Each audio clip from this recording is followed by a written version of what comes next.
There's always going to be a war. That's the way it is today. I mean, I'm not sure why the wars come as they come, but they do. There's always going to be soldiers that are getting sent over there and that are coming back not right. There are effects of war. A lot of veterans are out there right now in the streets, and they're homeless. Veterans out there that are lonely, empty inside, they still struggle. Returning home from Vietnam, I realized that the Vietnam War had not really ended. It was just the beginning of another war, the post-war. Just the coming home process, which was very traumatic, in addition to the type of fighting in Vietnam. In Vietnam, I saw and did the most violent, cruel things. And you come home and then you're told, stop. No more. They taught me how to survive and keep alive when I was overseas, but they didn't ever teach me what to do when I came back. I would really like to just start my new life. One of the main reasons, one of the main traumas of vets in the coming home process, that whole quiet, that cold chill of not anyone asking, you know, being afraid to or not wanting to for whatever reason. They need a foundation because they don't have anywhere else to turn. I need you to just stay with me. I hear you. I know you're upset. I know you don't want to be redeployed. I just need some time to work with you. Shad Meshad is the person who is probably more responsible than anybody else for the creation of the Vietnam Veteran Centers around the country. He's a very, very important American. He has earned his master's degree in psychiatric social work from Florida State University, and he's received all kinds of awards. He's been on 60 Minutes, he's been on 2020, he's been on all the networks. He is probably among the 4 or 5 best known veterans of the Vietnam War. Now, we'd have him here for all those reasons, but we also have him here because he has one heck of a story to tell about his life, and I know you're going to welcome him warmly. Shad Meshad. Well, I'm Shad Meshad. I served with the Medical Service Corps in 1969 in Vietnam. I'm the president and founder of the National Veterans Foundation. The foundation was set up at the end of November of 1985 on paper. It became known as the Vietnam Veterans Aid Foundation.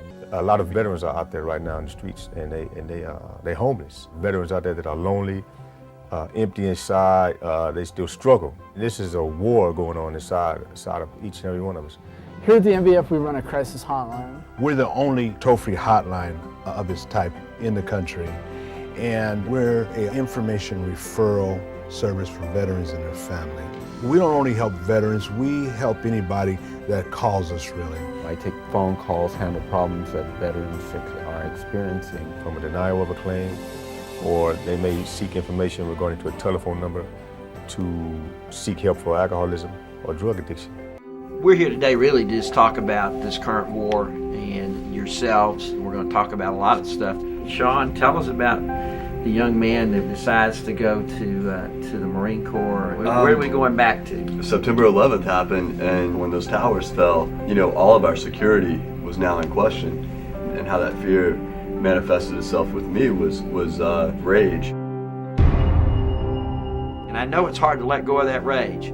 It's very controlling, and every one of us have felt it in one way or another. My best friend was killed right in front of me.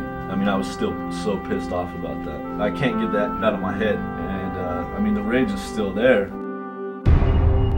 It was driving me crazy. My first 3.5 years back, it was killing me physically. And I was a therapist on the streets here in LA. There's something comforting about the rage. It was comforting. Oh, I don't want to let go of the rage. I know. To be honest with you, I don't want to let go of it. Because it makes me feel warm, and it makes me feel like I got a purpose. Behind those eyes, I've seen a lot. That's like having that M50 that feels great. It's excitement, but it's it's false. And I don't dispute what I did in Iraq. I killed people in Iraq. I'm not going to dispute that. If you go to war, that your people die when you go to war. I mean, that's just the job. You should see the bodies coming home in the flag draped coffins. You should see the wounded people in this war. They might be showing it around the clock, but they're showing the Clorox bleach version of it. For the media to turn around and portray that as something other than what it is, and what it is an extraordinary sacrifice. All those guys are going to be out eventually, and then what?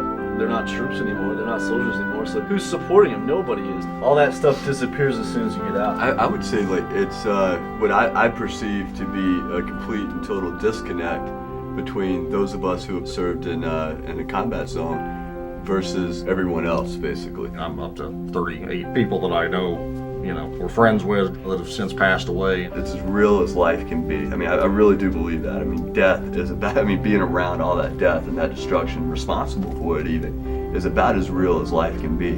And that's the thing I struggle with. His job is to make sure he comes home alive and tells the story. His job is to come home and take care of his family. In Najaf, I got hit by shrapnel. I had a stroke from the concussion, and I came back home. As much as I think that our families and our friends and spouses, whatever, know that we've been through something and that it's got to have changed us because of the intensity of the experience, they still expect you to still kind of be like, the same guy. When I came home, I couldn't even talk to someone over the phone. Didn't smile. Felt a feeling in my face and a feeling in my gut, that feeling that you get right here. Didn't really know what to do, what to say. There's a lot of things going on, inside my head. I had a lot of emotion, and I'm trying not to be too overloaded with. My concern, obviously, is the emotions and how that affects your life, and you've got a long life in front of you. Going off as young men and getting that uniform and discipline and fighting for what we think is righteousness, and we come back and we feel violated because we haven't had righteousness done to us, of all people. It's the biggest contradiction. It creates more nightmares down the road as you get older than actually what happened in combat. We also know physically that rage destroys the body. The thing that I'm here forever for you guys is the fact that emotionally we got to cross over. First thing that I will do and spend the rest of my professional life is to get rid of the rage out of you. Well, somehow you've got to make peace inside. What I see is you're still fighting the world in the way it is, and we can change it, but it won't change with you living in rage, because it will crush you in the future. It will eventually alienate you from everybody. You won't be able to be around anybody. This was a place that was safe, and it was somewhere I could reach out to, and that I could, This place is here for you. Yeah. We've been here. I've been around for 35, but the foundation's been here 20, and this is your house.